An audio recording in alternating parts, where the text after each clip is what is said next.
Hello and welcome to Empires of Today. I am your host, Rafa Arias. We've got our four topics that we're going to be taking 90 seconds or less each.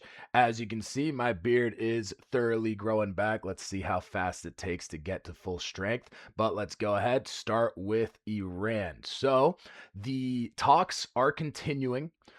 Trump did cancel some major strikes. They said that it was essentially supposed to fully decapitate Iran and knock them out completely. I'm guessing the plan was to attack Karg Island, probably attack the vast majority of the oil infrastructure and the remaining military infrastructure. It does seem like, of course, that was paused and talks are continuing, but the conflict remains. I mean, the Strait of Hormuz is still closed, essentially. Very few ships are coming through. Iran passed a law recently that claims that any foreign nation, hostile nation like Iran, like Israel, of course, and the United States would have to pay extra fines to get through the strait once the war is over. Really don't know how that's going to work out. But one other thing that is resulting from this whole conflict is that Pakistan, Saudi Arabia, and Turkey are actually forming a NATO-style alliance, which, means that if any one of them attacked, it triggers the other one to come into the war. Whether that's good or bad, I think that's reasonably positive in order to counteract, Iran, especially if they're going to remain.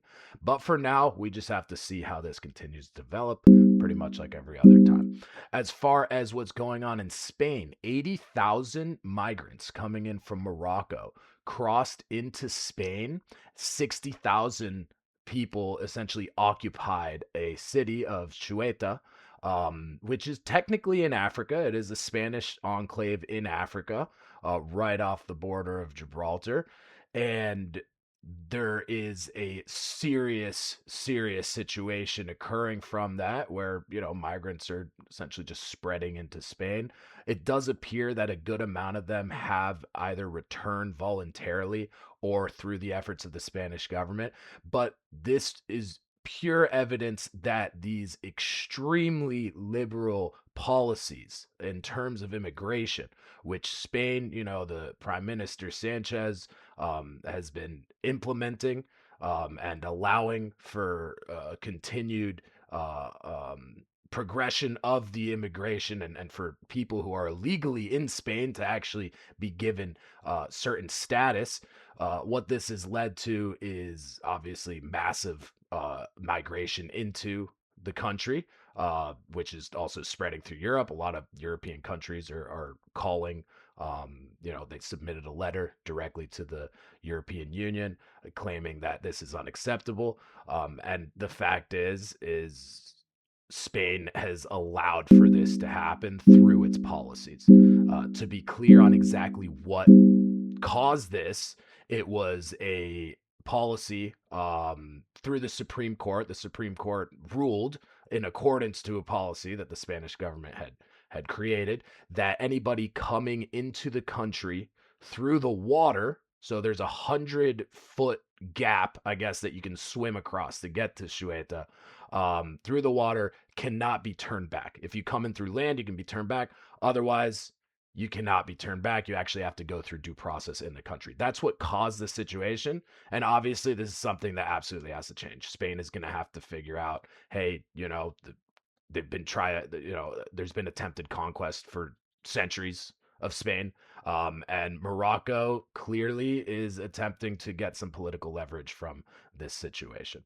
Went a little bit over there, but we're going to hit the Ukraine war. So both sides really debilitated when it comes down to it.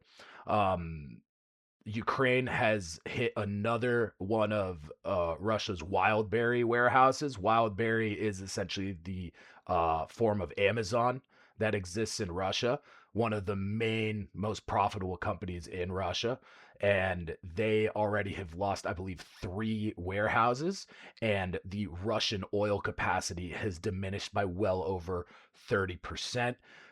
Ukraine was capable of hitting a Russian oil facility more than 1,000 miles away from the airport. So obviously their capabilities are increasing. At the same time, though, their defensive capabilities are significantly decreased. It does appear from yesterday's strikes on Kiev that Ukraine conducted, out of 27 missiles, 26 actually made it through. This is really bad. It means that Ukraine is running out of interceptors, and reports from the Pentagon show that the U.S. itself is actually running out of interceptors. It seems that 80% of the munitions capacity has been depleted through the Iran war. Trump is claiming that this isn't necessarily true, that there's more than enough munitions, but it does seem that, at a certain point, we've got to start making some really decisive actions in both these conflicts in order to really bring them to an end. Of course, it does seem like Russia internally is starting to fall apart. The Russian economy is in shambles, but they still have support from elsewhere. North Korea is sending 100 missiles to Russia, that has been confirmed, and they continue to support them. Obviously, behind North Korea is China.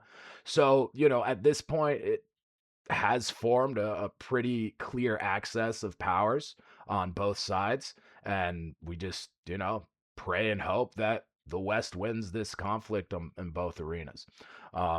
As far as domestically in New York City, Zohran Mamdani is planning on opening 5 government run grocery stores. Okay, so there's $70 million allocated to open these up. These are going to run without paying any rent, and they're going to run supposedly by offering 30% cheaper goods than what is typical of retail. Now, this has been tried in multiple places. I mean, even in the United States, Kansas City, not too long ago, attempted this, spent millions upon millions of dollars, and had stores that just constantly had empty shelves. If you're looking in a foreign example, Venezuela has had government run grocery stores for a significant amount of time, and they are among the worst in the world. The goods are terrible if they're even available. And you have to actually scan an ID in order to get these goods, which is exactly what is going to occur in New York. The irony of that is, of course, Zohran Mamdani is not in favor of any voter ID, but I guess if you're hungry and you want to buy food, you best have an ID on you. I mean, that's really just a double standard. The fact is that this will more than likely just run bodegas and smaller grocery stores out of business. Keep in mind, grocery stores run at a 2 to 3% profit margin. If we're cutting 30% compared to these retail prices, I mean, it's going to cause a situation where the competition will diminish. Everybody will be trying to go to these government run grocery stores, and then there won't be anything available in the government run grocery stores. This is exactly what happened in Venezuela. And I do not think that Zohran Mamdani has a better plan in order to somehow implement this in a successful way. That's all we have for today. Appreciate the time for you coming out. Please like and subscribe, and I will see you next time.